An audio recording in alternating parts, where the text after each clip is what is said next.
poor young woman missed her job interview to help a woman in a wheelchair, and that woman ended up wanting her as a daughter-in-law for her millionaire son. Before we begin this story, let us know in the comments, which city are you watching from? And don't forget to rate this story from 0 to 10 at the end. Enjoy the story? Ivy Morris was walking quickly down the sidewalk, clutching a blue folder in her hands. The sound of her heels on the pavement echoed like a rushing clock. Click, clack, click, reminding her that time was not on her side. The interview at the Hilton Grand Hotel was her one chance to turn things around. After months of being unemployed, this was the only thing standing between her and unpaid rent. But of course, the universe had other plans. "Please, can someone help me? The wheel's stuck." The desperate voice came from the street. Ivy paused, glanced at her watch, and muttered, "Oh no, not now." She turned and saw an elderly woman in a wheelchair, struggling to free one of the wheels caught in what looked more like a bear trap than a manhole. The poor woman was pulling and pushing, grumbling all the while as the chair squeaked. "Hold on, ma'am. I'll help you," Ivy said, rushing over. The woman sighed in relief. "Thank you, dear. I thought I'd be stuck here for the rest of my life." Ivy crouched down and tugged at the wheel. Nothing. Tried again. Still nothing. "What is this thing, a hole or a trap?" the woman chuckled. "Seems like fate wants us to become friends." Ivy huffed, pushing harder. Fate could have helped me get to that interview instead. After 5 long minutes and a leg muscle practically screaming for help, the wheel finally popped free with a loud clack that scared a nearby pigeon. "There you go, free as a bird," Ivy said, out of breath and sweating. "You're an angel, sweetheart. What's your name?" "Ivy Morris." "Nice to meet you, Ivy. I'm Elizabeth Cooper." "Pleasure to meet you, Mrs. Elizabeth. But now I really have to run or I'll miss my job interview." And she ran. When she reached the hotel, it was 11:05. The interview had been scheduled for 11. The doorman gave her a sympathetic look. "Sorry, miss, they've already finished." She hurried up the steps, knocking on the glass door. "Please, I'm Ivy Morris. Something unexpected happened." The manager appeared, cold and impatient, holding a stack of resumes. "Miss Morris, the interview ended 5 minutes ago." "But it was only 5 minutes. I helped a woman." "We're not hiring kindness, miss. We're hiring punctuality." The words hit Ivy like a punch. She had nothing to say. She just stood there, watching the man walk away. She walked out of the hotel with teary eyes. The blue folder now felt like it weighed a ton. "Great, I saved someone's day and ruined mine," she muttered. But fate, with its strange sense of humor, wasn't done yet. "Ivy, wait." She turned around. Elizabeth Cooper was coming down the sidewalk in her wheelchair, now being pushed by a well-dressed driver. "Did you get the job, dear?" "No, I was 5 minutes late." Elizabeth frowned, truly upset. "Then it was my fault." "No need to worry, ma'am. It's my own fault. That hole was tricky, but the clock was worse." Elizabeth looked at her for a long moment, then gave a small smile. "You have a good heart, and I believe people like you deserve opportunities." "Opportunities?" Ivy raised an eyebrow, suspicious. "Yes, how about we go grab a coffee? I'd like to talk to you." "Oh, you don't have to. You've got your own things to do." "Sweetheart, my only appointment today is with fate." Ivy blinked, confused, but agreed. At the cafe on the corner, Elizabeth ordered 2 cappuccinos and began talking as if she had known Ivy for years. "You're determined, empathetic. Do you know what you're missing? A job?" "Exactly, and maybe a husband. You're not wearing a ring, so no husband, right?" Ivy nearly choked on her coffee. "My life's already chaotic enough on my own. I don't have time for dating." Elizabeth gave a sly smile. "Just wait. I want you to meet my son." A few minutes later, Derek Cooper walked in, tall, perfectly dressed in a gray suit, and looking like he was late for a million more important things. "Mom, what happened?" The driver said it was urgent. "Sit down, Derek. This is Ivy Morris, the young woman who helped me earlier today." "Nice to meet you," he said flatly. Elizabeth folded her hands, pleased. "Ivy, my son needs a wife." Silence. The 3 of them stared at each other. "Mom," Derek started, laughing in disbelief. "You're joking, right?" "No, I'm completely serious." "Serious? You brought in a complete stranger off the street to marry me?"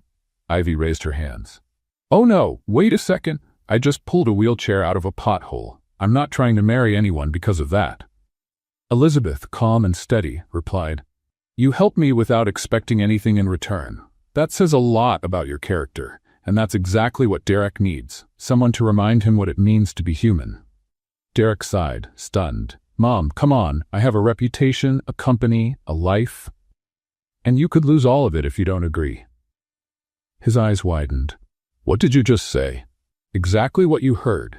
If you don't agree to marry Ivy, you'll be removed from the board of Cooper Enterprises. That's blackmail, he shouted, jumping to his feet. Call it whatever you want, dear. I call it motherly love. Ivy stood frozen. Excuse me, is this a nightmare? Because it feels way too real. It's very real, sweetheart, Elizabeth answered with a calm smile, and it'll be great for both of you. Derek ran his hands over his face. This is completely insane. I don't even know this woman. Perfect. Then you'll have time to get to know her after the wedding. Ivy stood up, outraged. Mrs. Cooper, with all due respect, I am not marrying a complete stranger, especially not a grumpy stranger who clearly wishes he were on another planet. I really do wish I were somewhere else, Derek said, but I'm not grumpy. Then Elizabeth dropped the final bomb. Ivy, if you accept, I'll guarantee you a steady job, a good salary, and your own apartment. It's just a contract. No romance, unless you want it. Just a partnership. Ivy hesitated. The words steady job and salary sounded like music from heaven. She looked at Derek, who was shaking his head in disbelief. All right, she said, taking a deep breath, but it has to be temporary. Temporary? Derek repeated, horrified. You're seriously going along with this? Looks like you'll have to go along with it too. Elizabeth clapped her hands, delighted. Excellent. You two are getting married tomorrow. What? They both shouted at the same time. Elizabeth just smiled. Oh, you'll thank me later. Why, trust me. And at that very moment, Ivy Morris had the strange feeling she'd just been dropped into a romantic comedy, written by fate itself. The next morning, Ivy woke up thinking it had all been a crazy dream. But then her phone buzzed. It was a message from Elizabeth Cooper. The car is waiting for you. See you at the courthouse at 10 a.m. Wear something nice, sweetheart. Ivy sat up in bed, eyes wide. Oh no, this is real. This is very real. She jumped out of bed and ran to the closet. She flung open the doors and stared at her clothes like they were plotting against her. What do you even wear to a fake wedding with a grumpy billionaire? Is there a dress code for that?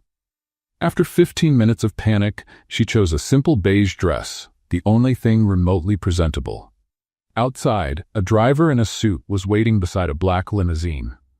Ivy walked down the steps of her building, clutching her purse like a shield. Good morning, Miss Morris. Mrs. Cooper asked me to pick you up. Of course she did, Ivy muttered, climbing into the car. During the ride, she stared out the window as the city passed by in slow motion. People going to work, drinking coffee, living their normal lives. And her? She was on her way to marry a stranger. My life's turned into a soap opera, she whispered. When she arrived at the courthouse, Derek was already there. He wore a flawless gray suit, but his expression said he'd rather be anywhere else in the universe. Elizabeth stood beside him, smiling like she was planning a Sunday picnic. Ivy, darling, you look lovely. Thanks, Ivy replied, looking around. Where's the rest of it? The rest? Elizabeth blinked, confused. You know, flowers, guests, a cake, something that feels like a wedding? Elizabeth shrugged. Sweetheart, this is just a contract. No need for all the theatrics. Derek crossed his arms. Finally, something we agree on. Ivy took a deep breath. All right, let's just get this over with before I change my mind. The three of them stepped inside the courthouse. The place was small, quiet, and smelled faintly of old paper. The clerk, a middle-aged man with thick glasses, greeted them with a polite smile. Good morning. Documents, please. Elizabeth handed everything over with the efficiency of someone who had planned every detail. The clerk checked the papers, adjusted his glasses, and looked at Ivy and Derek. Any legal reason why this marriage cannot take place?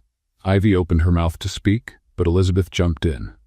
None whatsoever. Derek let out a dramatic sigh. The clerk continued. Very well. Mr. Derek Alexander Cooper, do you take Miss Ivy Ann Morris as your lawful wife? Derek looked at his mother. Elizabeth gave a sweet smile, but her eyes clearly said, say yes or lose everything. He swallowed hard. I do. The official turned to Ivy. Miss Ivy Ann Morris, do you take Mr. Derek Alexander Cooper as your lawful husband? Ivy looked at Derek. He looked just as uncomfortable as she felt. For a moment she thought about running, but then she remembered the overdue rent, the pile of bills, the empty fridge. "I do," she said, almost in a whisper. "Perfect. Sign here, here, and here." Ivy took the pen. Her hand trembled slightly as she signed the document. Derek signed right after, with the same excitement as someone signing a parking ticket. The official stamped the papers with a loud thump. "Done. You are now husband and wife. You may kiss if you want." Awkward silence. Ivy and Derek looked at each other. "No, thank you," they said at the same time. Elizabeth let out a little laugh. "Oh, you two are adorable." "Mom, please," Derek muttered. As they left the office, Ivy was holding the marriage certificate like it was some alien document. "So, that's it. I'm officially married." Derek adjusted his tie. "Technically." Elizabeth clasped her hands, beaming. "Now let's go home. I have a surprise for you." Ivy frowned. "What kind of surprise?" "You're going to live together, of course," they both shouted. "Well, you're married. It would be strange to live apart, wouldn't it?" Derek ran a hand down his face. "Mom, that wasn't part of the deal." "Sweetheart, marriage is the deal, and couples live together." Ivy tried to argue. "But Mrs. Cooper, I have my own apartment. That tiny place with the leak in the ceiling? No, dear. You're going to live in the family penthouse." Derek rolled his eyes. This just keeps getting better. In the limousine on the way to the penthouse, the silence was deafening. Ivy looked out the window. Derek was on his phone, ignoring everything. Elizabeth, sitting between them, looked like the happiest person in the world. "You'll see. In a few months, you'll be thanking me." "I doubt it," Derek mumbled. Ivy sighed. "I still can't believe I did this." "Welcome to the club," Derek said, still staring at his phone. When they arrived at the penthouse, Ivy's jaw dropped. The place was enormous, floor-to-ceiling windows, a panoramic view of New York, modern and flawless decor. "This place is bigger than my whole building," Ivy said, amazed. Elizabeth smiled. "I'm glad you like it, dear. Your room is upstairs." "Room? What do you mean, room? Singular?" Ivy's eyes widened. "Yes, dear, you're married." Derek stepped in quickly. "Mom, I'll sleep in the office." "No, you won't. You need to look like a real couple." Ivy raised her hands. "Wait, I didn't agree to this." Elizabeth patted her shoulder. "Dear, it's just for the contract. You can put a pillow in the middle of the bed, like in those old movies." Derek scoffed. "This is ridiculous." "What's ridiculous is wasting an opportunity like this," Elizabeth replied seriously. "Trust me, you'll thank me." And with that, she walked out, leaving Ivy and Derek alone for the first time as husband and wife. They looked at each other. Ivy crossed her arms. "So, now what?" Derek sighed. "Now we try to survive this." Ivy shook her head in disbelief. "I should have left that wheel stuck in the hole." Derek almost smiled. Almost. Couldn't agree more. And just like that, the marriage of convenience became real. Two strangers, one marriage certificate, and a completely uncertain future. But Elizabeth Cooper smiled, satisfied, as if she had just completed the perfect plan. Because deep down, she knew exactly what she was doing. The next day, Ivy went back to her small apartment to pack her things. The place was modest, with a tiny kitchen and a window that faced the alley out back, but it was hers. Or at least it had been. She opened the closet and started tossing clothes into a suitcase, still trying to process everything. "Married. I'm married," she murmured, shaking her head. That's when the door burst open. Ivy Ann Morris. It was Rachel, her best friend since school, wide-eyed and holding her phone. "Rachel, you nearly gave me a heart attack." "I gave you a heart attack. Girl, you got married and didn't tell me. I had to find out through the New York Society's Instagram." Ivy blinked. "Wait, what do you mean Instagram?" Rachel turned the phone toward her. There was a photo of Derek entering the registry office with the caption, "Billionaire heir Derek Cooper gets married in surprise ceremony." Ivy groaned. "Oh no." Rachel sat on the bed, arms crossed. "Well, are you going to tell me, or do I have to learn everything from the internet?" Ivy sighed and told the whole story. The hole in the sidewalk, the missed interview, the coffee with Elizabeth, the crazy proposal, the threat of being disinherited. When she finished, Rachel was speechless. "You're telling me you got married because you helped a lady on the sidewalk? That's unbelievable." "I know, Rachel. But now I'm stuck in a deal with one of the most powerful families in New York." Rachel burst out laughing. Girl, your life turned into a movie, like Cinderella, but with no glass slipper and way more drama. It's not funny. Ivy threw a pillow at her. Oh, it is. So what now? Are you living with him? I already am, in the penthouse, with a panoramic view and everything. Rachel jumped up. I need to see this. No, you really don't. Yes, I do. Come on, take me there. Ivy rolled her eyes but smiled. At least she had a friend to make this madness a bit more bearable. Hours later, Ivy came back to the penthouse with her suitcases. Derek was in the living room, working on his laptop, a perfectly placed cup of coffee next to him. He didn't even look up. You're back. I'm back, Ivy said, dropping her bags on the floor. Silence. She walked to the kitchen and opened the fridge. It looked like a museum display. Everything was lined up, labeled, and sorted by category. Who organizes a fridge like this? She mumbled. People who like order, Derek replied, still looking at his screen. People who like order or people who seriously need to relax? He finally looked at her. Do you have a problem with organization? No, I just think life doesn't have to be so stiff. Derek turned back to his laptop. Stiff is different from functional. Ivy grabbed an apple and bit into it loudly, just to annoy him. Functional is boring. Boring is efficient. Efficient is dull. Derek sighed and closed the laptop with a sharp click. Do you always have to get the last word? Ivy smiled. Always. As days went by, living together turned into a comedy of errors. Derek woke up at 6, worked out, had breakfast, and left for work with the punctuality of a Swiss watch. Ivy woke up at 9, tripped over the rug, drank coffee in her pajamas, and took half an hour to pick an outfit. One morning, Derek walked into the kitchen and found Ivy singing and dancing while frying eggs. What are you doing? Making breakfast. Want some? No, I already ate at 6. Of course you did, Ivy rolled her eyes, because you're a robot programmed to be perfect. I'm not a robot. I just have discipline. Discipline is overrated. He grabbed a water bottle and left the kitchen. Ivy yelled after him, One day, you'll learn how to have fun. I doubt it, he shouted back. But things started to change. One night, Derek came home late and found Ivy on the couch, watching a comedy movie and laughing out loud. Do you always laugh like that? He asked, dropping his briefcase. Only when it's funny. Want to watch? No, I have work. You always have work. He hesitated. It's my job. And your job can't wait 15 minutes? Derek looked at the screen. The movie looked silly, but Ivy was laughing so hard, he ended up sitting down. Hurrah! 15 minutes turned into 30, and 30 turned into an hour. When the movie ended, Derek realized he had relaxed for the first time in weeks. It was tolerable, he said. Ivy smiled. Admit it, you liked it. I'm not admitting anything. But he almost smiled. Almost. Meanwhile, in the penthouse office, Elizabeth Cooper watched everything from a distance. She knew exactly what she was doing. One day, she called her personal lawyer. I want to transfer 20% of Cooper Enterprises shares to Ivy Morris Cooper's name. The lawyer blinked, surprised. Mrs. Cooper, are you sure? Absolutely. Do it today, quietly. But that's a considerable amount. Does Miss Ivy know? Elizabeth smiled. No, and she doesn't need to, not yet. The lawyer nodded and left. Elizabeth looked out the window, satisfied. You'll thank me later, she whispered. Ivy and Derek continued their dance of opposites. He complained she left the lights on. She complained he always kept the remote in the exact same spot. He said she was messy. She said he was robotic. But little by little, something was changing. Derek began to notice the house felt more alive with Ivy around, and Ivy began to realize that, behind that armor of seriousness, Derek had a heart. One night, as they ate dinner in silence, Ivy asked, Why are you so serious all the time? Derek stopped chewing. Because life demands seriousness. Life demands balance. You can be responsible and still have fun. He looked at her, thoughtful. Have you always been like this? So optimistic? Not always. But I've learned that complaining doesn't help. Laughing does.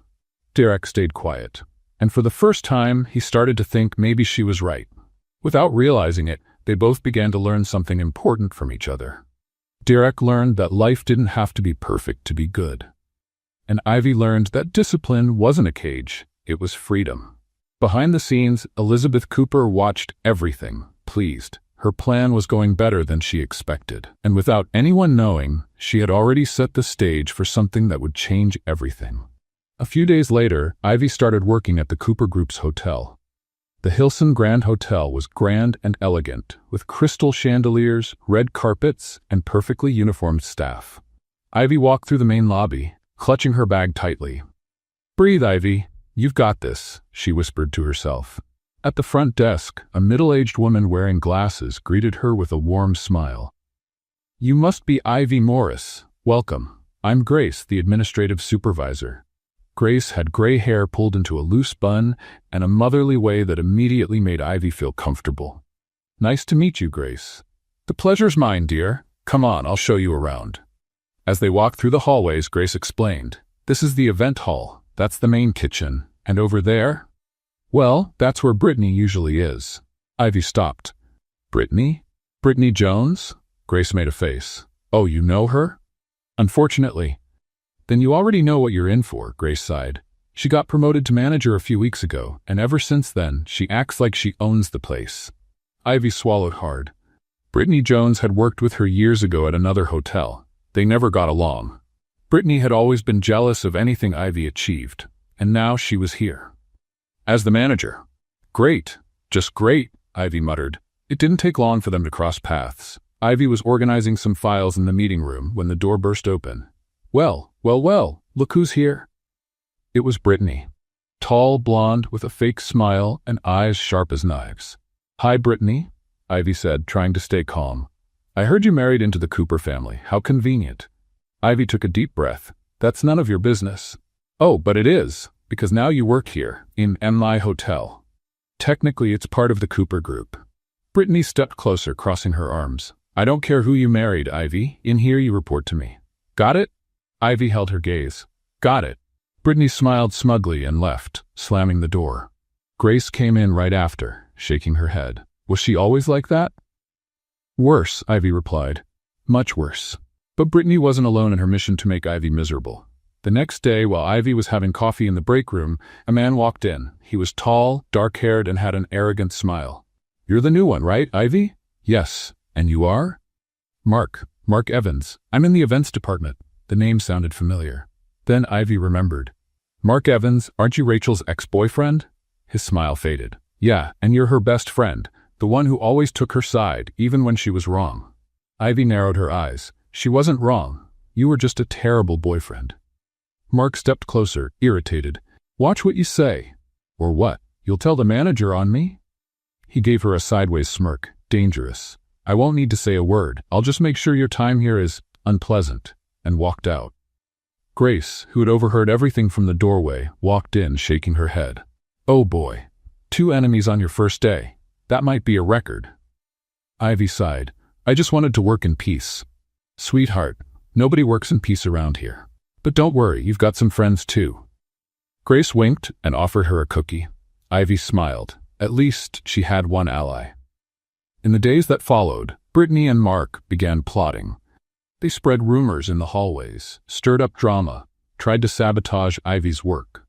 One morning, Ivy was asked to organize an important meeting with investors. She carefully prepared everything: presentations, reports, and coffee. But when she arrived in the meeting room, she saw that someone had switched the documents. "What is this?" one of the investors asked, flipping through the completely wrong report. Ivy turned pale. I don't understand. I had everything ready." Brittany, sitting in the corner of the room, smiled subtly. That's when the door opened. Elizabeth Cooper entered, elegant as always, smoothly rolling her wheelchair into the room. "Sorry for the interruption, gentlemen." Everyone stood up at once. "Mrs. Cooper, what a surprise!" Elizabeth looked around, her eyes settling on Ivy, who was visibly nervous. "I heard there was a problem with the documents." Brittany stood up quickly. "Yes, Mrs. Cooper. Unfortunately, Ivy wasn't able to prepare the reports correctly." Elizabeth turned to Brittany with an icy smile. "Really? That's strange, because I personally asked Ivy to prepare those documents, and she's never let me down." Brittany swallowed hard. Elizabeth continued, "Unless, of course, someone sabotaged her work." The room fell completely silent. Elizabeth took the documents from the investors' hands and examined them. "These aren't the original reports. Someone switched them." Ivy's eyes widened. Brittany turned pale. Then Elizabeth turned to Ivy and said loud enough for everyone to hear, "If there's anyone here who deserves a promotion, it's Ivy Morris." The shock was instant. "Mrs. Cooper," Ivy began, unsure of what to say. Elizabeth raised her hand to stop her. "As of today, Ivy Morris Cooper is promoted to vice president of the Hilson Grand Hotel." Brittany's face lost all color. Mark, who had been watching from the doorway, was left speechless. The investors started to applaud. Ivy, still in shock, tried to process what had just happened. "Mrs. Cooper, I don't know what to say." "Just say thank you and accept it, dear," Elizabeth replied with a warm smile. "Thank you," Ivy said, moved. Brittany stormed out, slamming the door. Mark vanished quickly. After the meeting, Grace ran over and hugged Ivy.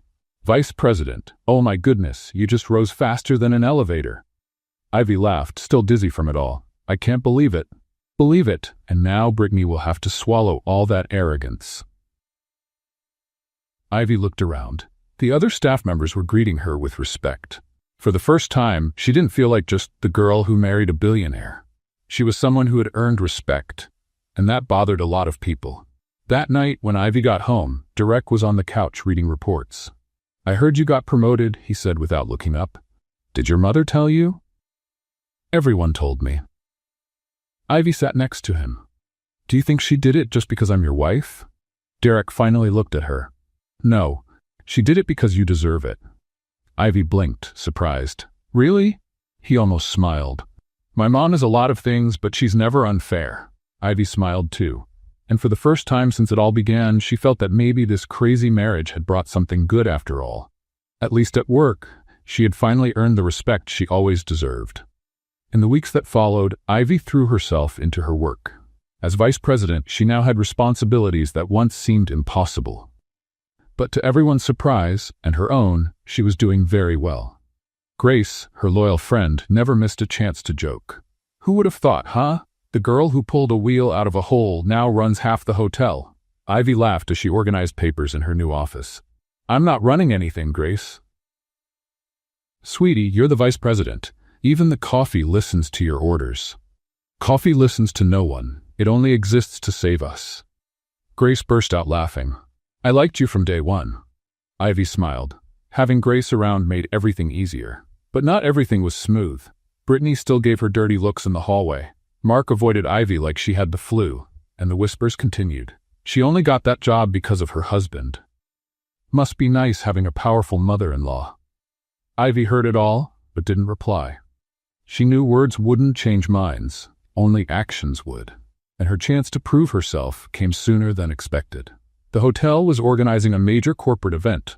International investors, influential business people, even a few local celebrities were expected. It was the kind of event that couldn't go wrong. Ivy personally oversaw everything. She checked the ballroom, the lighting, the menu, the guest list. Grace showed up with a clipboard. "All set, boss. Even the napkins are folded into swans." Because apparently swans mean sophistication. Ivy laughed. "You think I'm overdoing it?" "Overdoing it? Sweetie, you checked the ballroom temperature 3 times. But that's fine. I'd rather have a perfectionist boss than a careless one." "Thanks, I think." When the night of the event arrived, the ballroom looked flawless. Sparkling chandeliers, decorated tables, soft background music. Guests began arriving, elegant and demanding. Ivy moved through the room, making sure everything was running smoothly. That's when the problem started. One of the waitresses, a young woman named Emily, tripped and dropped a tray of drinks right next to one of the most important guests of the evening, Jonathan Pierce, a billionaire investor known for his explosive temper. The drinks splashed slightly onto his suit. Emily turned pale. "Sir, I'm so sorry. It was an accident." Jonathan stood up, furious. "An accident? This suit costs more than you make in a year. I want this incompetent woman fired immediately." The entire room fell silent. Emily began to cry. Brittany, who had been watching from a distance, quickly stepped in with a fake smile. "Mr. Pierce, I apologize on behalf of the hotel. We'll take care of her dismissal right away." "Wait." Ivy's voice cut through the tension. She walked calmly to the center of the room. "Mr. Pierce, I understand your frustration, but before we make any decisions, I'd like to review what happened." Jonathan looked at her with impatience. "And who are you?" "Ivy Morris Cooper, vice president of the hotel." Brittany clenched her teeth. Ivy continued. May I check the security footage? It'll only take a minute. Jonathan huffed but motioned with his hand. Grace ran to the control room and came back with a tablet. Ivy watched the footage, then showed it to Jonathan. Look here, sir. Emily didn't just trip. Someone pushed the drink cart right as she was passing. Jonathan squinted at the screen. And then it was clear. Mark had pushed the cart on purpose, causing the accident. Jonathan's expression changed. So it wasn't her fault? No, sir. It was sabotage. Ivy turned to Emily, who was still shaking. You won't be fired. On the contrary, thank you for staying calm under pressure. Emily let out a sigh of relief and wiped her tears. Jonathan, impressed, extended his hand to Ivy. You're brave and smart. Well done. Ivy shook his hand. Thank you, Mr. Pierce, and I'm sorry for the inconvenience. I'll make sure your suit is cleaned at no cost. Jonathan smiled, a rare sight. Don't worry, I have others. He returned to his table, satisfied. Brittany, on the other hand, was visibly upset. Grace walked over to Ivy and whispered, You just earned the respect of the toughest man in New York. That deserves a trophy, or at least a piece of cake. Ivy chuckled softly. But the night wasn't over yet. As Ivy chatted with a few guests, the ballroom doors opened. Elizabeth Cooper entered, as elegant as ever, pushed by her driver. The whole room turned to look. Elizabeth smiled and waved at the guests, who greeted her with immediate reverence. She went straight to Ivy. Good evening, dear. Mrs. Cooper, I didn't know you were coming. I always show up at the right time. Elizabeth looked around, taking in the impeccable event. You did a magnificent job. Thank you. I had a great team. Then Elizabeth turned to the guests and raised her voice. May I have everyone's attention for a moment? The room went quiet. Elizabeth continued. I want you all to know, this is Ivy Morris Cooper, my daughter-in-law. And from today on, no one will ever again underestimate her talent, her intelligence, or her worth. Applause erupted. Ivy felt tears threaten to fall, but held them back. Elizabeth stepped closer and took her hand. You deserve every bit of the respect you're getting, dear, and anyone who says otherwise will have to answer to me. Ivy smiled, deeply moved. Thank you, Mrs. Cooper, for everything. Call me Elizabeth. After all, we're family. The applause continued. Grace, standing in the corner, wiped her eyes with a napkin. Oh my goodness, I'm crying. This is ridiculous, she mumbled, sniffling. Jonathan Pierce stood and raised his glass. A toast to Ivy Cooper, the woman who proved that competence doesn't come with a last name. Everyone raised their glasses. Ivy looked around the room, seeing the same faces that once doubted her, now clapping in her honor. It wasn't just about the Cooper name anymore. It was about the respect she'd earned, with hard work, intelligence, and courage. That night, Ivy realized something important. She was no longer just the girl who once helped an older woman on the sidewalk. She was a woman who had discovered her own worth, and even more than that, she had earned the true admiration of her mother-in-law. The woman who, with just a single cup of coffee, had changed her life forever. When the event ended, Ivy went home exhausted, but happy. Derek was waiting in the living room. I heard you were the star of the evening. Ivy smiled, kicking off her shoes. Your mother exaggerated as usual. She doesn't exaggerate, she just announces the truth a little louder than most. Ivy laughed. That's one way to put it.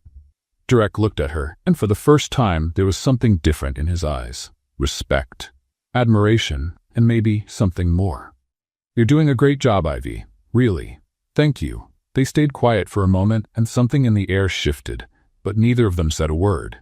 Not yet. The next morning, Ivy was sipping her coffee when Derek walked into the kitchen, already in his suit. I have an important meeting today, he said, picking up a cup. Oh, nice. Good luck. Actually, I wanted to know if you'd like to come with me. Ivy stopped chewing. Come with you? To a meeting? Yes, it's about the company's strategies. I thought it might be interesting for you to attend. As vice president of the hotel, it makes sense for you to know more about the group. Ivy hesitated. I don't know, Derek. Corporate meetings aren't really my thing. You organized an event with international investors. That's more corporate than any meeting. She smiled. Good point. So come, I promise it won't be boring. Corporate meetings are always boring, Derek almost smiled. Then you'll make it less boring. Ivy laughed. All right, I'll come. Hours later, Ivy and Derek walked into the Cooper Enterprises building. The place was impressive, all glass and steel with employees rushing by. Ivy looked around, amazed. Wow, this is serious. It's the operations center. Everything happens here. They took the elevator to the 20th floor, where the meeting would take place. Grace, who had been invited to assist with logistics, was already there. Ivy, what a lovely surprise. Grace, you're here too? Yes, dear. Where there's trouble, I'm there. It's basically my life motto. Ivy laughed. Grace leaned in and whispered, Careful, Brittany's here too. And from the look on her face, she's up to something. Ivy glanced around and saw Brittany talking to Mark in the corner of the room. The two of them were exchanging quick glances in her direction. Of course they are, Ivy muttered. The meeting began. The room was full of executives, managers, and investors, all dressed sharply, all with serious expressions. Derek sat at the head of the table, and, though Ivy didn't realize how significant that was, she was focused on the documents that had been handed out. The meeting's topic was international expansion, new hotels, new markets, new partnerships. One of the executives began presenting the financial data. Ivy followed along carefully, taking notes. Then something caught her attention. One of the numbers didn't add up. She frowned, double-checking it. Excuse me, Ivy said, raising her hand. The executive paused. Yes? Sorry to interrupt, but I think there's a mistake in the spreadsheet. Brittany, sitting across the table, gave a subtle smile. Ivy, that spreadsheet has been reviewed 3 times. There's no mistake. Ivy looked at the numbers again. But the revenue projection for the 3rd quarter is off.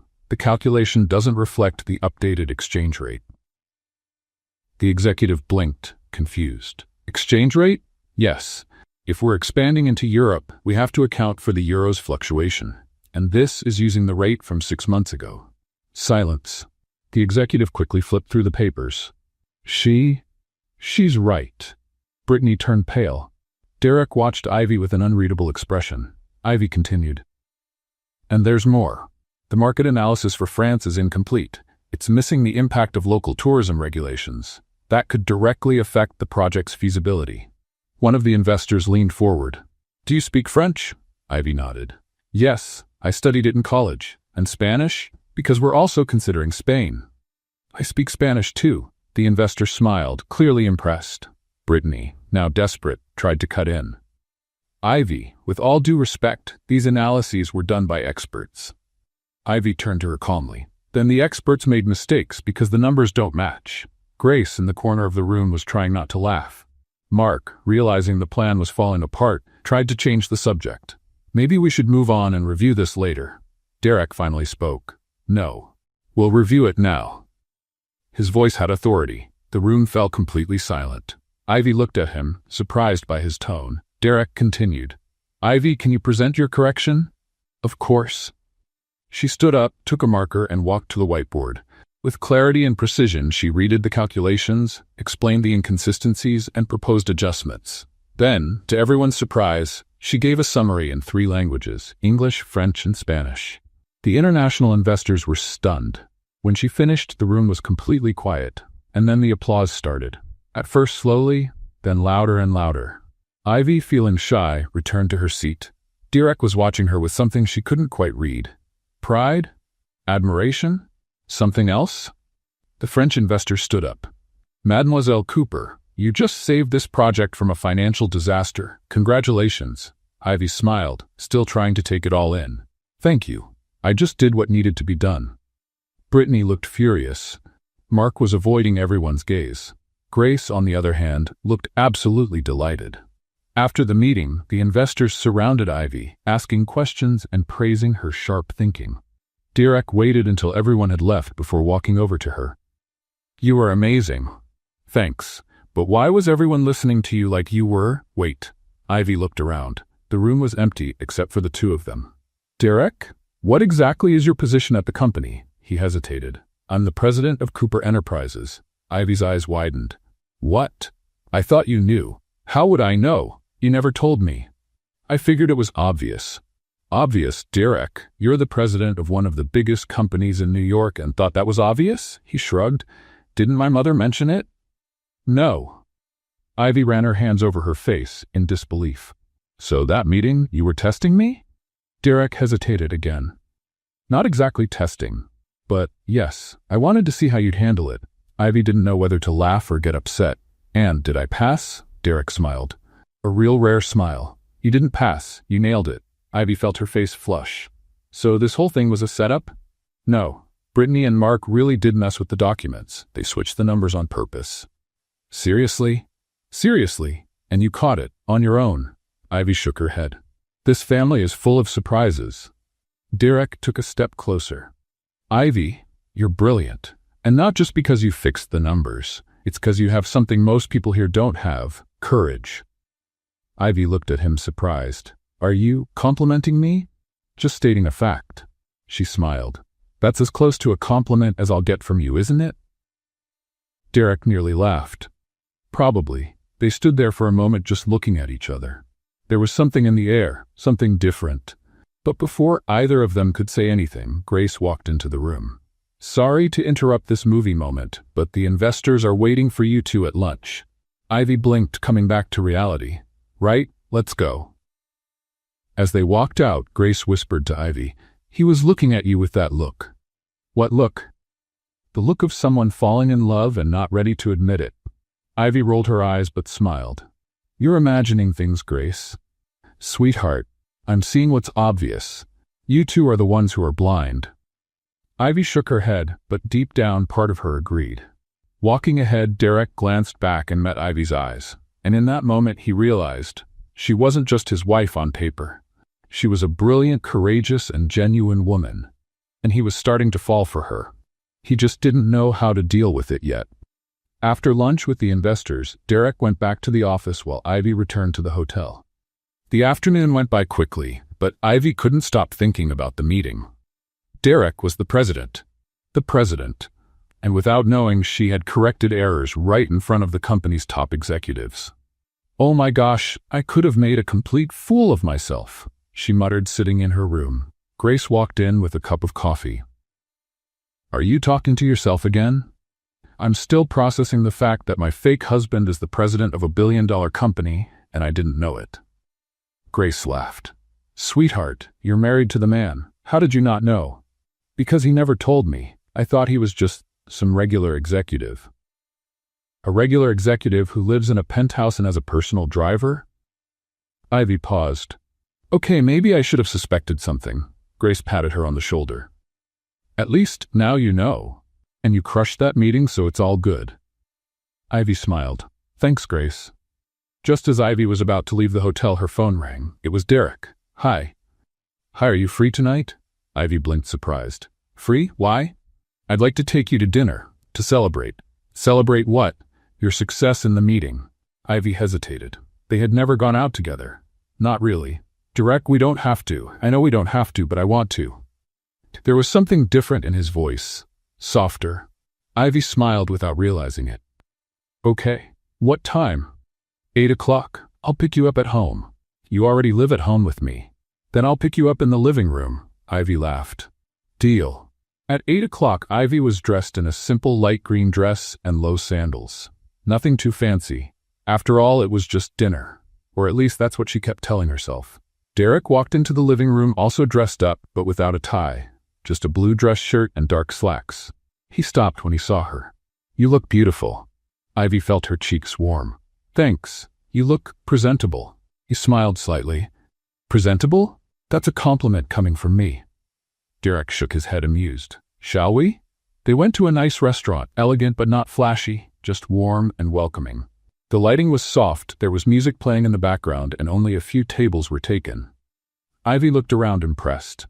How did you find this place? My mom used to bring me here when I was a kid. Really? Elizabeth Cooper came to a regular restaurant?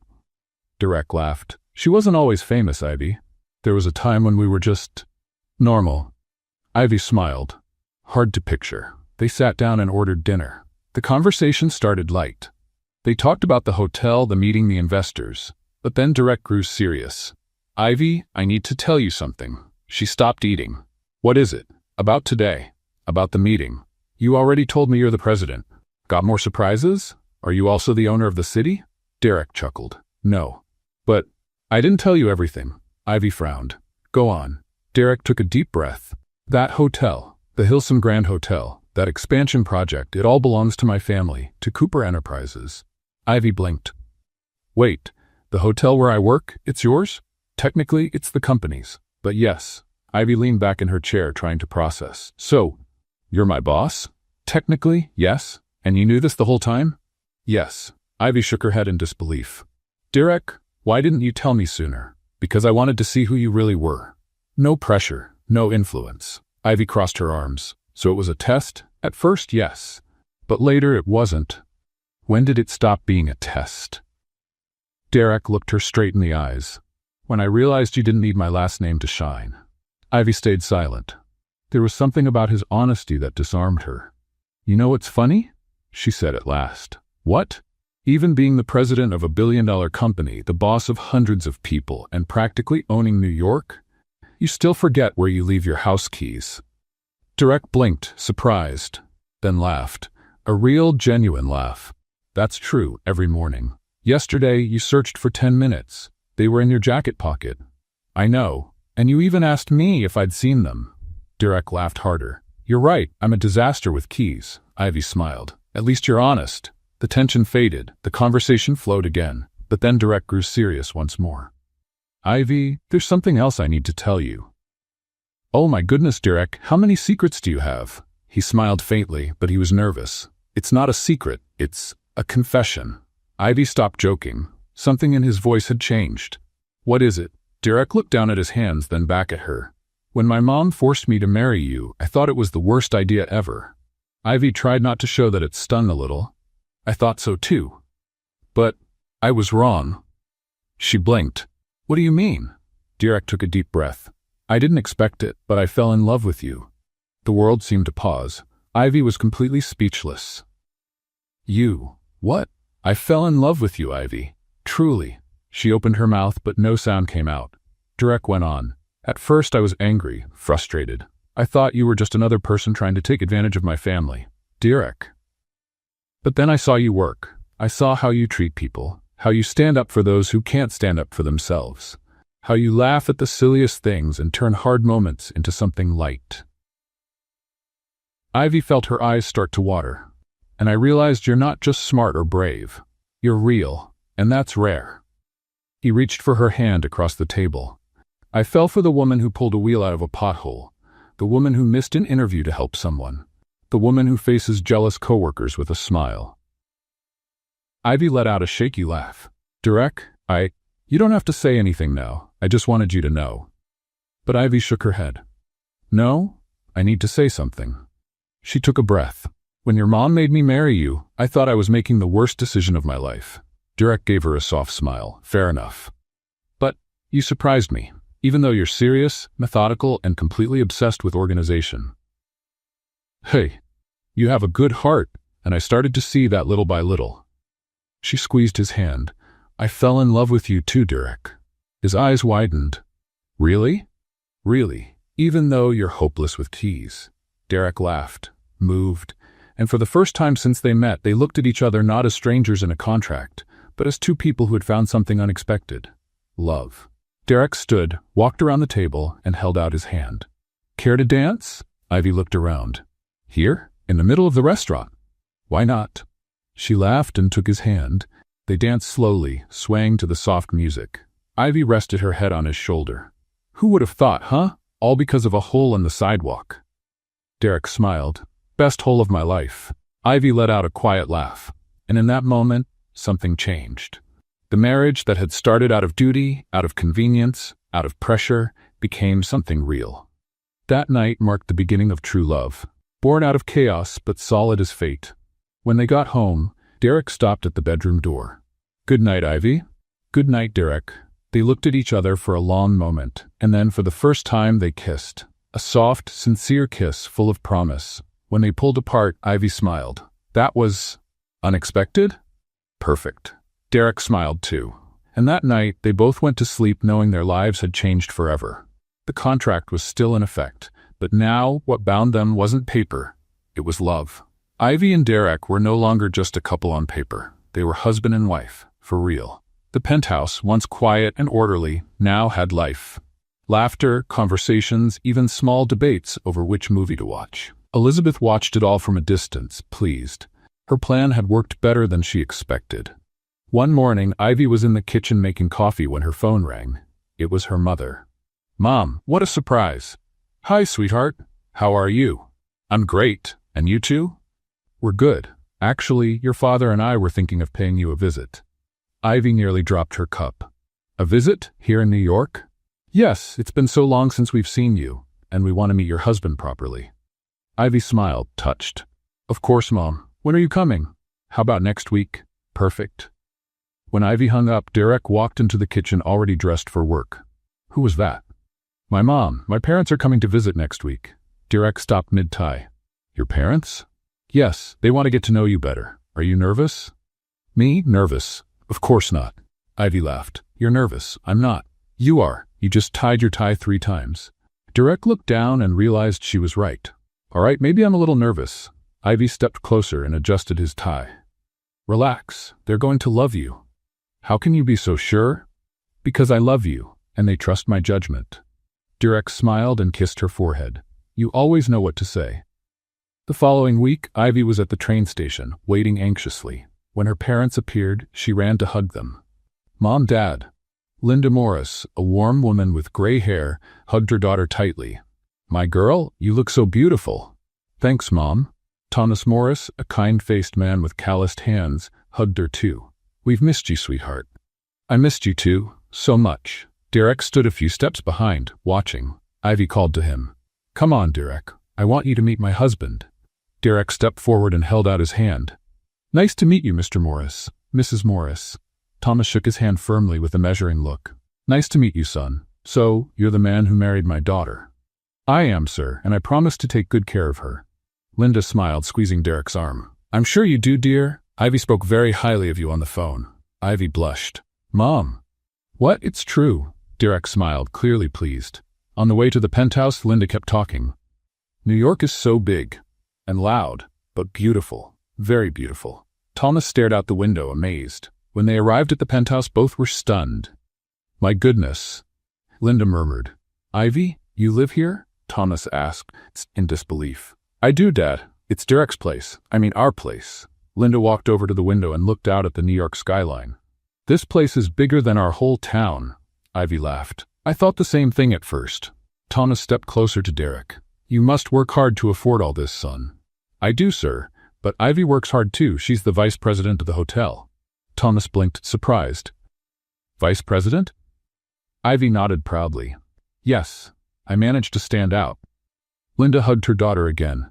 "I always knew you'd go far, sweetheart." That night, Ivy prepared a homemade dinner. Nothing fancy, just something simple that reminded her of home. While they ate, Thomas finally brought up the real reason for the visit. "Ivy, there's something we wanted to talk to you about." She paused, setting her fork down. "Of course, Dad. What is it?" Thomas and Linda exchanged a look. "Well, you know our little candy business, right?" "Of course, the home bakery." "Yes, and, well, things have been going really well lately, better than we expected." Linda continued. "We've been getting lots of orders, even from nearby towns, and we've been thinking about expanding." Ivy smiled, moved. "That's wonderful." Thomas raised his hand. "But we're not here to ask for money, Ivy. Let's make that clear. We're here to share our dream, and we wanted your opinion." Ivy felt her eyes fill with tears. "Dad, Mom, I'm so proud of you both." Derek, who had stayed quiet until then, leaned forward. "Mr. Morris, may I ask you something?" "Of course, son." "Have you ever thought about opening a second location here in New York?" Thomas blinked. "New York? No, that would be way too expensive." "What if I invested in the business?" Silence. Linda and Thomas froze. Ivy looked at Derek, surprised. "Derek," he went on, "you have a great product. You're dedicated. You're passionate. The only thing stopping you is the startup cost, and I can help with that." Thomas shook his head. "Son, that's very generous, but it's not generosity, sir. It's an investment. I believe in your business, and more than that, I believe in Ivy's family." Linda covered her mouth, moved to tears. Ivy held Derek's hand under the table. Thomas took a deep breath. "Are you serious, son?" "Completely. I'll help you open a small location in Manhattan, a cozy spot, in a good area, and you'll keep full control of the business." Ivy couldn't hold back her tears. Derek, thank you. He squeezed her hand. It's the least I can do for the family of the woman I love. Linda started crying too. Thomas stood up and extended his hand to Derek. Son, I don't know what to say. Derek shook his hand. Just say you accept. Thomas smiled, emotional. I accept and thank you. That night, after Ivy's parents had gone to bed, she and Derek sat out on the porch. You didn't have to do that, Ivy said. I know, but I wanted to. Why? Derek pulled her close. Because when I heard your dad talk about his dream, I saw the same determination I see in you. And I thought, these are the people who raised the amazing woman I love. Ivy rested her head on his chest. You won my heart all over again today. Just today, she laughed. Every day, actually. Derek kissed the top of her head. Then we're even. In the days that followed, Derek helped Thomas find a commercial space in Manhattan, a small, charming spot, perfect for a bakery. Linda couldn't stop making plans. Decor, menu, packaging. Ivy had never seen her parents so happy. On the day they signed the lease, Thomas pulled Derek aside. Son, I need to tell you something. Of course, sir. When Ivy called to say she'd gotten married, I was worried. I thought she rushed into it, that she didn't really know you. Derek listened quietly. But now, seeing how you treat her, how you care about our family, I know I was wrong. Thomas placed his hand on Derek's shoulder. You're not just her husband, you're the right man for her. Derek felt a lump in his throat. Thank you, Mr. Morris. That means a lot. Take care of my girl, all right? Always. Linda showed up with Ivy, both laughing about something. What are you two talking about? Ivy asked. Men's stuff, Thomas replied with a wink. Ivy rolled her eyes but smiled. That night before bed, Linda said to Ivy, Sweetheart, I'm so happy for you. Thank you, Mom. And Derek? He's special. You're lucky. Ivy smiled. I know, but he's lucky to have me too. Linda laughed. That's true. You've always been strong-willed. I learned from the best. Linda hugged her daughter. You're still the same simple girl we raised, just with a bigger life now. Ivy held her mother tightly. I'll always be the same, Mom. I promise. When Ivy's parents returned to the countryside, they left New York with full hearts. Their dream was coming true, and Ivy had found not just a husband, but a life partner. Someone who loved her for who she was, and who loved her family too. That night, as Ivy and Derek lay in bed, she said, Thank you for everything you did for my family. You don't have to thank me. Yes, I do. Because you didn't do it out of obligation. You did it because you wanted to. Derek turned to her. Ivy, your family is my family now, and I take care of my family. She smiled. I love you. I love you too. And for the first time since it all began, Ivy realized something important. That marriage, which started by chance from a random sidewalk moment, had become the best decision of her life. 2 months later, Ivy woke up with a strange feeling. She rushed to the bathroom and, for the third morning in a row, felt sick. Derek appeared in the doorway, worried. Again? Ivy waved her hand, trying to catch her breath. It must be something I ate. You said that yesterday, and the day before. Derek crossed his arms. Ivy, I think you should see a doctor. I'm fine, it's just a passing discomfort. But Derek wasn't convinced. That afternoon, after yet another episode of nausea, Ivy finally agreed to take a test. Rachel, who was visiting, held her hand. Do you think it could be? Ivy looked at the pregnancy test in her hand. I don't know, maybe. There's only one way to find out. Ivy went into the bathroom, took the test, and waited the longest 3 minutes of her life. When she looked at the result, her heart stopped. 2 lines. Positive. Oh my God. Rachel knocked on the door. Well? Ivy opened the door slowly, holding the test. Rachel looked and screamed, You're pregnant! Ivy was still processing. I'm going to be a mom. And Derek's going to be a dad. Oh my gosh, Ivy, this is amazing. Ivy smiled, emotional. Yeah, it is amazing. When Derek came home that evening, Ivy was nervous. She had prepared a special dinner and placed a small box in the center of the table. Derek walked in, dropped his briefcase, and looked around. What's all this? Dinner. Something special. Why, did I forget an important date? Ivy laughed. No, but today is still important. Derek sat down, curious. You're scaring me. Ivy pushed the box toward him. Open it. Derek opened it and found a tiny pair of baby shoes inside. He blinked, confused. These are baby shoes? Yes, baby shoes. I know they're baby shoes, but what? and then it hit him. Derek's eyes widened. "Ivy, are you?" She nodded, tears in her eyes. "I'm pregnant." Derek froze for a second, then jumped up, knocking over the chair. "I'm going to be a dad." Ivy laughed, emotional. Derek ran over and picked her up, spinning her around. "Derek, careful." Sorry, he said, setting her down with exaggerated care. Oh my gosh, Ivy, we're gonna have a baby." "Yes, we are." He held her face in both hands. "You just gave me the best news of my life. I thought that was when I agreed to marry you." "That's tied for first." Ivy laughed and kissed him. But while happiness filled the penthouse, something was about to threaten the couple's peace. The next morning, Derek was in a business meeting at the office when a woman walked in. Tall, elegant, dressed in a flawless red suit, it was Carla Monroe, a businesswoman known for her ruthless ambition. "Derek Cooper," she said, extending her hand. "We finally meet." Derek shook her hand, polite but distant. "Miss Monroe, a pleasure. Call me Carla, and the pleasure's all mine." The meeting went on, but Carla never took her eyes off Derek.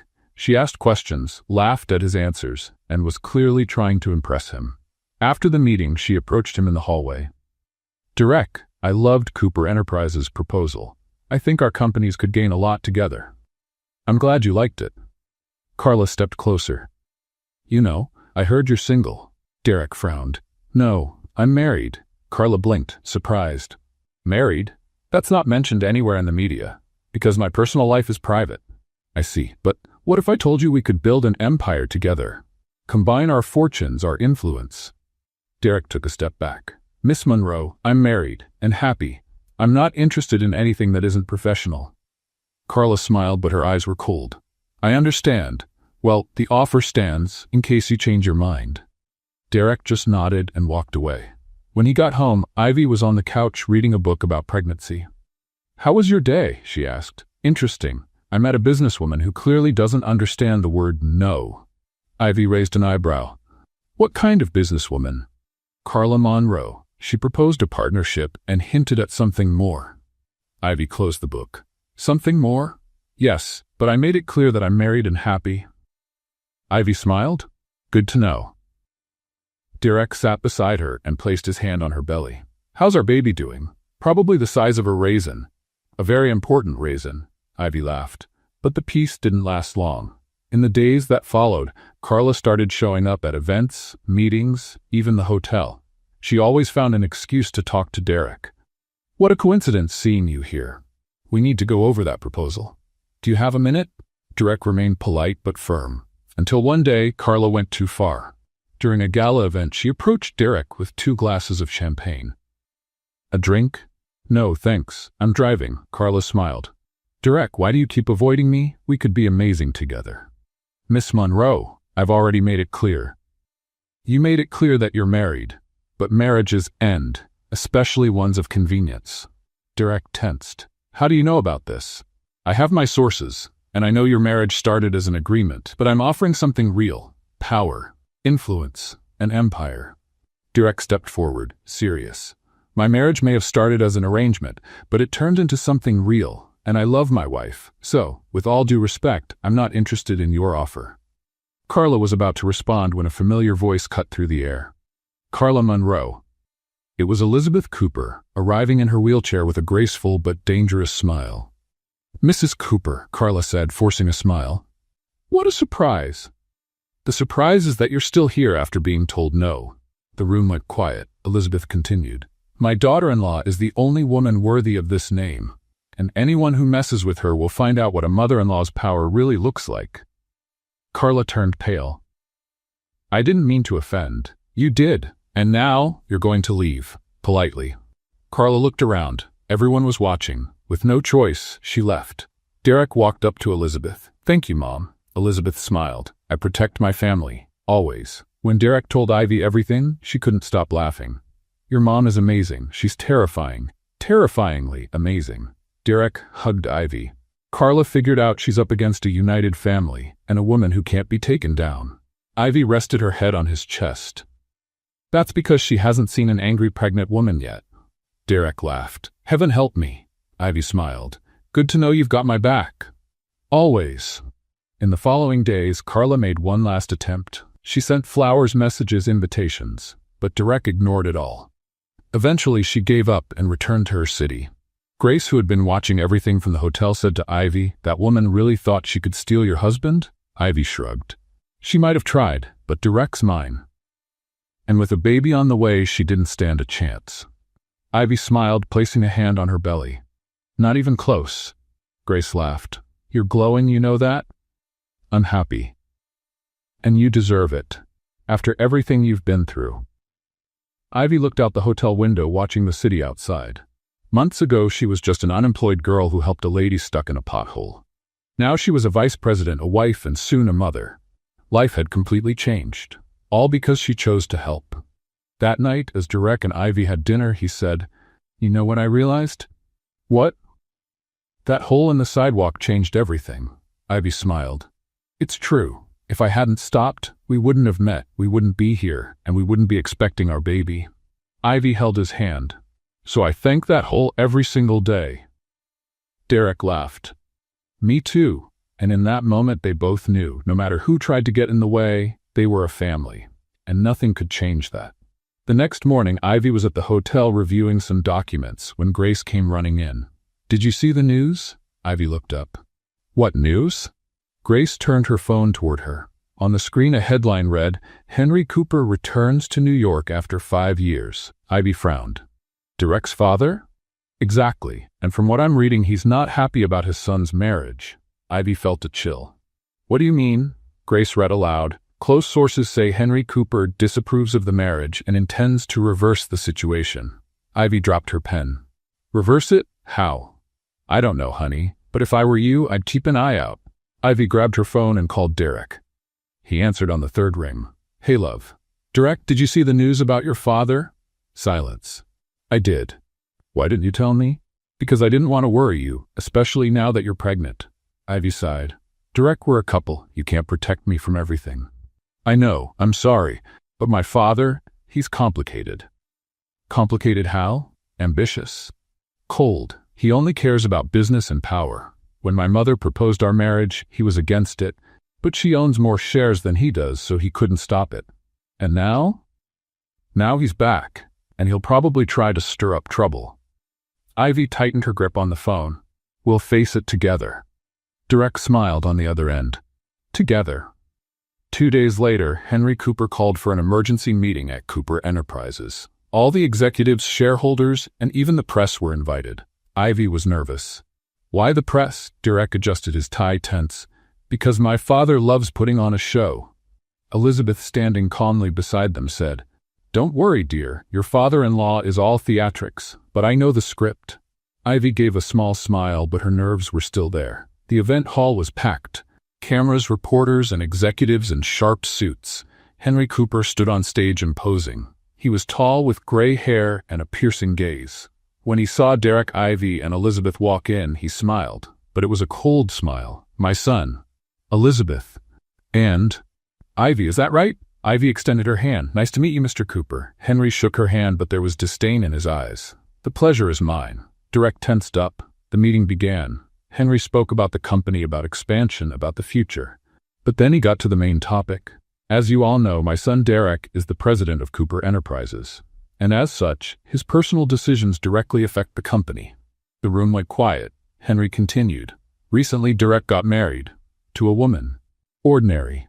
No connections, no influence." Ivy felt her face heat up. Derek clenched his fists. Henry went on. "But I, as both a shareholder and a father, believe it would be more beneficial for the company to form an alliance with someone from our circle.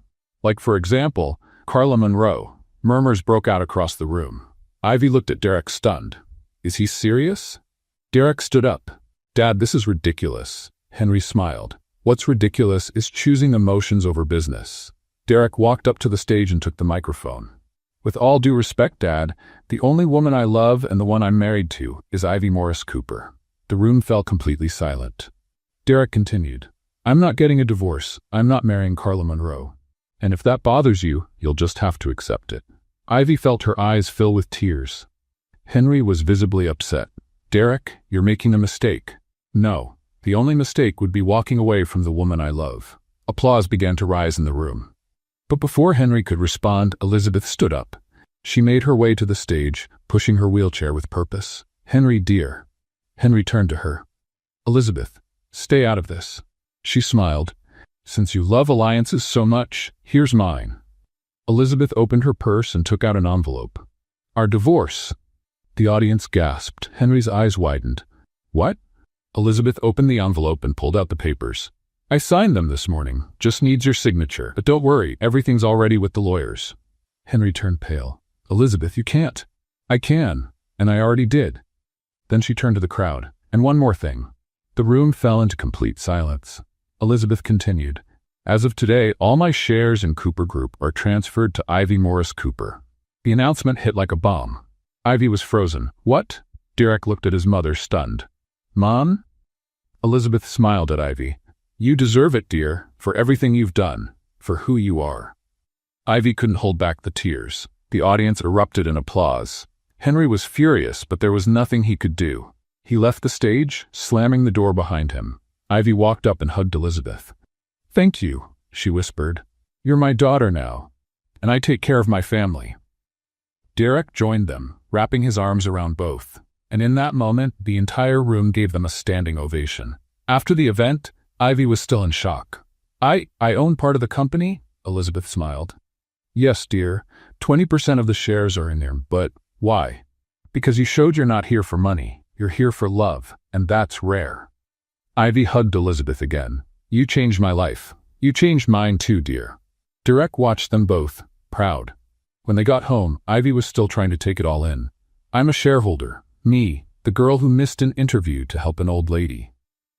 Derek laughed. "And now you own part of Cooper Enterprises." Ivy shook her head in disbelief. "My life is a romantic comedy. A good one." She smiled. "The best." Derek pulled her close. "You deserve all of this, Ivy, and more. All I wanted was a job, and I ended up with a family. And a baby." Ivy laughed. "And a baby." They stayed quiet for a moment, just enjoying the peace. But then Ivy had an idea. "You know what we need to do? What? Celebrate, but our way." "And what's our way?" Ivy smiled. "Pizza and a bad movie." Derek laughed. "Perfect." That night, while eating pizza and watching a silly movie, Ivy realized something. She had everything she ever wanted. Love, family, respect, and a future. All because one day, she chose to stop and help someone. And that choice changed her life forever. In the days that followed, news of Elizabeth's divorce and the share transfer took over the headlines. Henry Cooper tried to fight it, but legally, there was nothing he could do.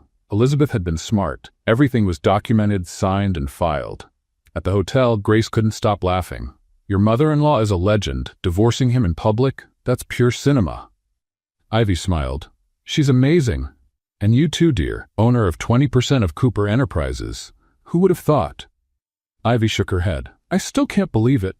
"Believe it, and enjoy it. You deserve it." Ivy looked out the hotel window, gazing at the city beyond. She had started out as an unemployed girl. Now she was a vice president, a shareholder, a wife, and a soon-to-be mother. Her life had completely turned around, and all because of a hole in the sidewalk. That night, Derek and Ivy had dinner with Elizabeth. "Mom, thank you for everything you did today," Derek said. Elizabeth smiled. "I only did what was right. Your father was always too ambitious. It was time to set some limits." Ivy held her hand. "You're the best mother-in-law in the world." Elizabeth laughed. "And you're the best daughter-in-law, and soon the best mom." Ivy gently touched her belly. "I hope so." "You will be, I'm sure of it." Derek looked at the two most important women in his life. His mother, his wife, and he felt deeply grateful. "Thank you both for coming into my life." Elizabeth blinked. "Are you getting emotional, dear?" "Maybe," Ivy laughed. "That's my fault. I'm making him sentimental." "And I don't mind one bit." Elizabeth raised her glass. A toast to family, to courage, and to sidewalk holes that change lives. Ivy and Derek laughed and toasted. And that night they all knew. No matter what the future held, they were in it together. And nothing and no one could change that. The next morning, Ivy woke up feeling different. She was no longer just the vice president of the hotel. She was a shareholder of Cooper Enterprises. Derek was beside her, still asleep. She watched him for a moment and smiled. Who would have thought that serious, methodical man would become the love of her life? She got up carefully and went to the window. New York City sparkled below, and for the first time, Ivy felt like she had control over her own destiny. When Derek woke up, he found Ivy in the kitchen, sipping tea. "You're up early." "I couldn't sleep." "Thinking about the baby?"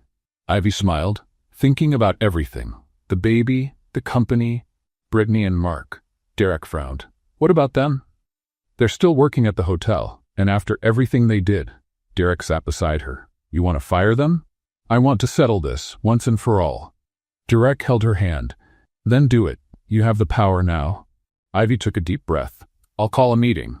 That afternoon, Ivy scheduled a meeting at the hotel. Just her, Brittany, and Mark. Grace, who had heard about it, showed up with a mischievous grin. "Finally going to put those two in their place?" Ivy shook her head. "I'm not putting them in their place. I'm putting an end to this. Either way, it's going to be interesting." Ivy gave a slight smile. When Brittany and Mark entered the conference room, they were visibly nervous.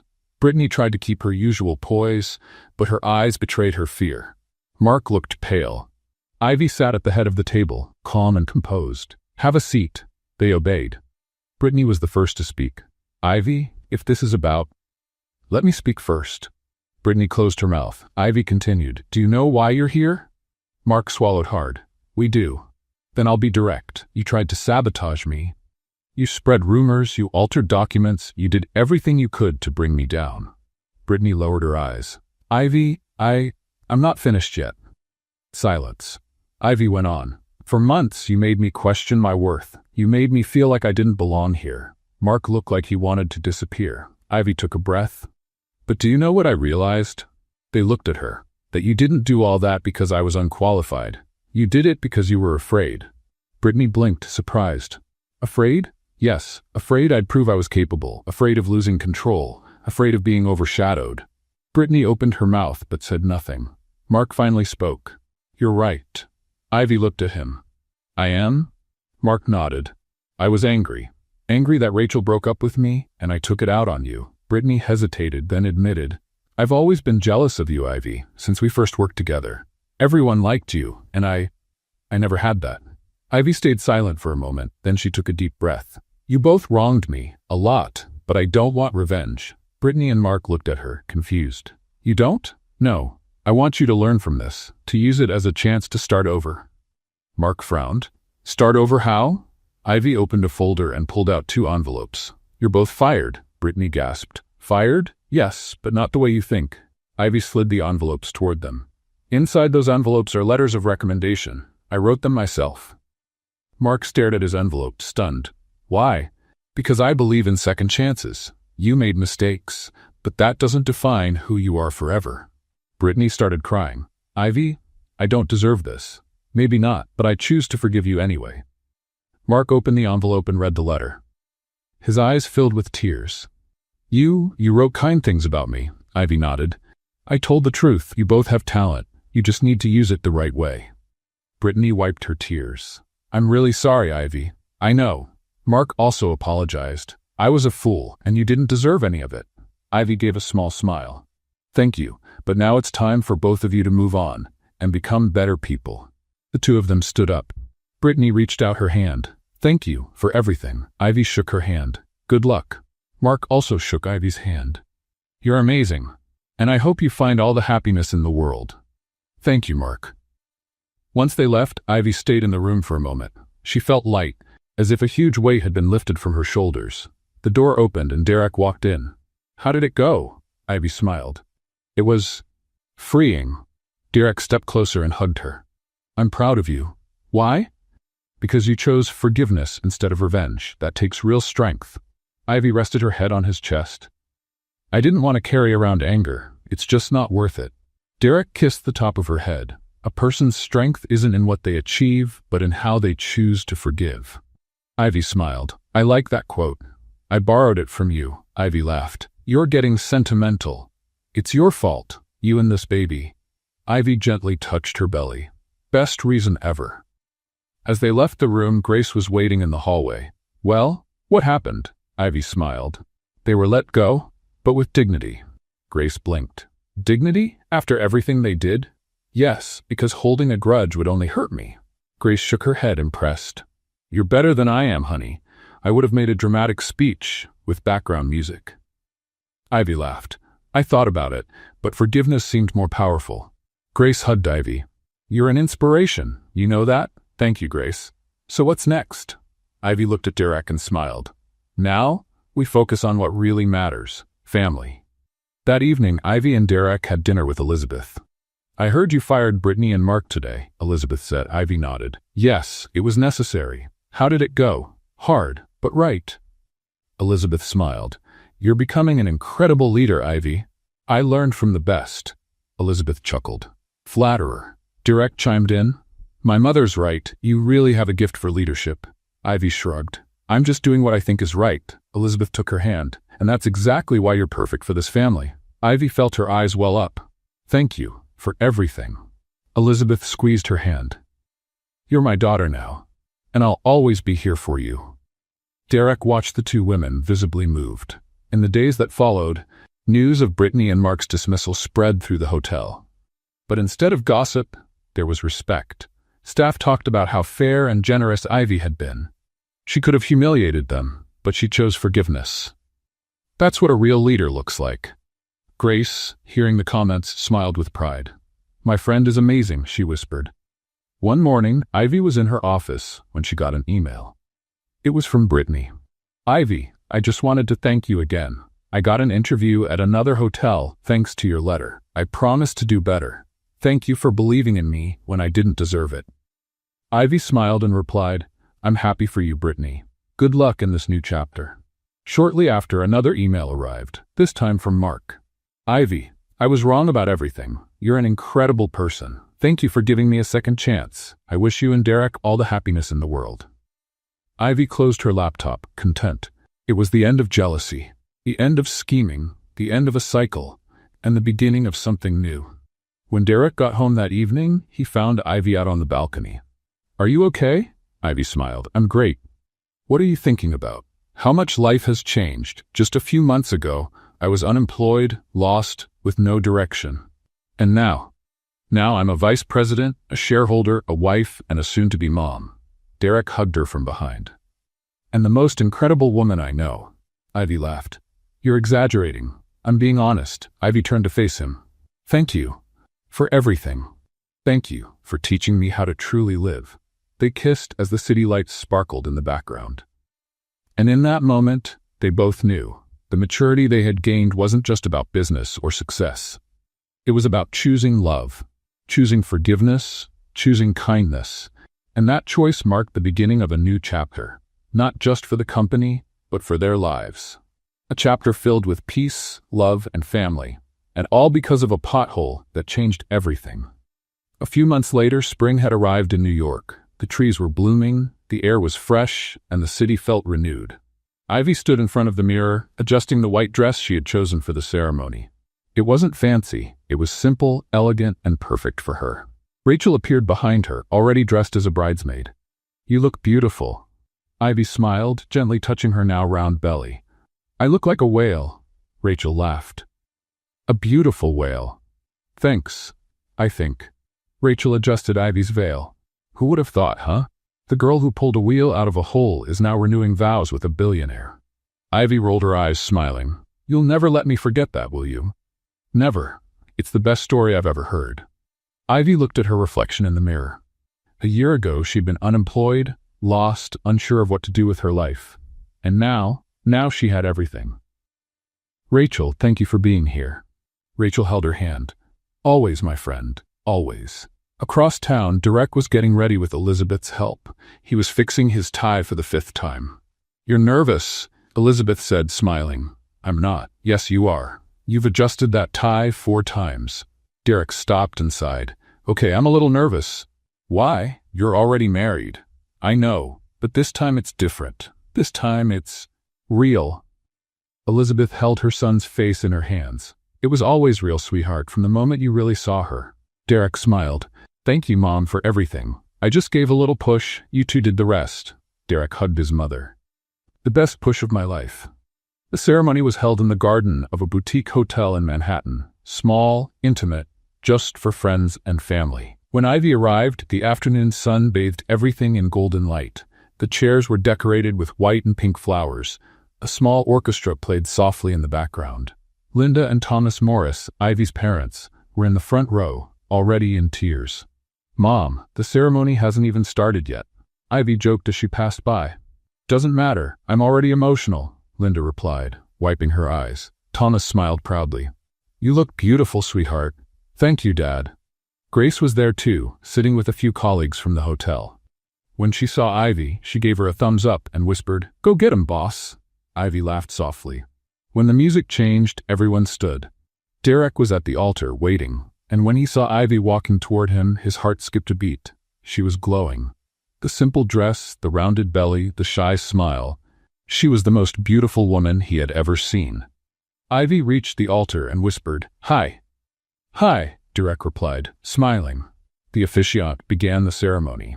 "We are here today to celebrate the love between Ivy and Derek, a love that began in an unexpected way but became real and deep." Ivy and Derek looked at each other, sharing a knowing smile. The officiant continued, "They are already legally married, but today they choose to renew their vows, not out of obligation, but out of love." Derek took Ivy's hand. "Ivy, when we met, I was convinced my life was perfect just the way it was. Organized, predictable, under control." Ivy smiled. "And then I showed up and messed it all up." Derek laughed. "Yes, you messed everything up? Left the lights on? Lost the remote in impossible places? Sang in the shower at 6 in the morning?" Everyone laughed. "But you also brought light, brought laughter, brought life." His voice wavered a bit. "You taught me that life doesn't need to be perfect to be good, and that love doesn't need logic, it just needs to be true." Ivy was crying. "I love you, Ivy, and I promise to keep loving you every day, even when you leave the lights on." More laughter from the guests. Ivy wiped her tears and took a deep breath. "Derek, I was lost when I met you. No job, no direction, no hope. And then you helped my mother. And then she forced me to marry you." Laughter filled the garden. "But you know what's funny? I complained a lot at first, thought it was the worst decision of my life." Derek pretended to be offended. "But I was wrong, because you showed me that love isn't about grand gestures, it's about the little moments." Ivy squeezed his hand. "It's about watching bad movies together. It's about laughing at my terrible jokes. It's about holding my hand when I'm scared."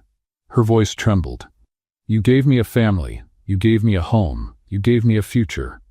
She gently touched her belly.